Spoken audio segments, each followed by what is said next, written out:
یہ ہے مقبوضہ بلوچستان۔ آج ہفتہ 19 جولائی سال 2025 ہے۔ بلوچستان ٹوڈے سے آج کے علاقائی خبروں کے ساتھ میں ہوں آپ کا میزبان الیاس بلوچ۔ شام میں پاکستانی فورسز کا فوج کشی جاری رہا، علاقہ مکینوں کو ہراساں کیا گیا، موبائل چھین لیے گئے۔ کلات پاکستانی فورسز نے جبری لاپتہ میر سراج دتک کے بھائی سمیت 2 افراد کو قتل کر دیا۔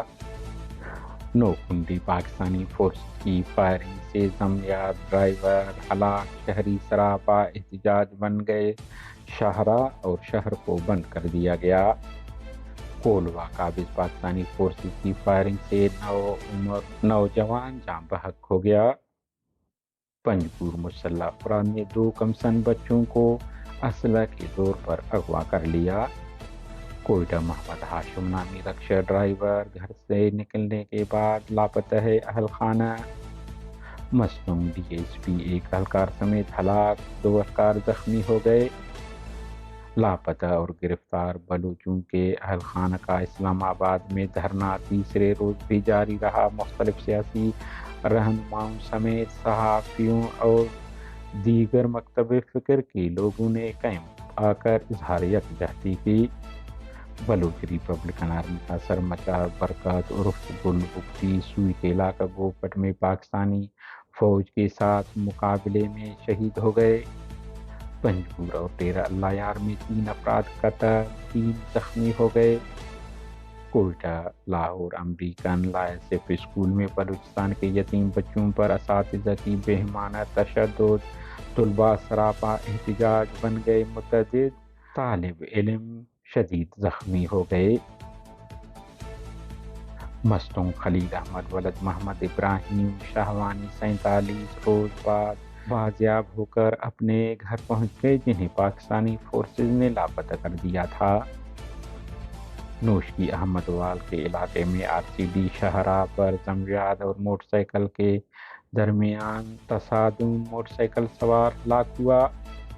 نوشکی میں 47 لیویز اہلکاروں نے انکار کیا اور اپنا استعفیٰ لکھ کر دیا کہ ہم پولیس میں ڈیوٹی نہیں کریں گے۔ کوئٹہ ہزارہ ٹاؤن میں لٹیروں نے موٹر سائیکل چھین لیا۔ کلات فورسز نے فائرنگ کر کے 2 نوجوانوں کو قتل کر دیا۔ کلات شیخ حاجی کے مقام پر گزشتہ شام قتل ہونے والے دونوں افراد بارے علاقائی ذرائع نے انکشاف کیا ہے کہ پاکستانی فورسز ایف سی نے گشت دوران میر سجاد احمد جتک ولد رستم خان جتک اور مزار خان ولد عبدالصمد نیچاری سکن کلات کو قتل کر دیا ہے۔ بتایا جا رہا ہے کہ انہیں اس وقت قتل کر دیا گیا جب وہ گھر کے نزدیک روڈ کنارے بیٹھے گپ شپ لگا رہے تھے۔ انہوں نے کہا ہے کہ فورسز نے انہیں شہید کرنے کے بعد جب نزدیک آ کر دیکھا کہ وہ دونوں نہتے ہیں تو انہیں اسپتال پہنچانے کے بجائے بھاگ گئے۔ بعد ازاں علاقہ مکینوں نے مقامی انتظامیہ کو اطلاع دی، جس کے بعد میتیں ہسپتال پہنچا دیے گئے۔ ذرائع مطابق میر سجاد احمد جتک جبری لاپتہ میر سراج جتک ولد میر رستم خان جتک کے بھائی ہیں، جسے پاکستانی فورسز نے 4 مارچ 2017 کو جبری لاپتہ کر دیا تھا، جو تاحال لاپتہ ہے۔ میر سراج جتک کی بازیابی کے لیے لواحقین خصوصاً ان کی بیٹی ماہین جتک سرگرم ہیں اور باپ کی بحفاظت بازیابی کے لیے بلوچ یکجہتی کمیٹی کے سربراہ ڈاکٹر مہرنگ کے ہمراہ پچھلے سال کوئٹہ تا اسلام آباد لانگ مارچ میں بھی شریک رہیں۔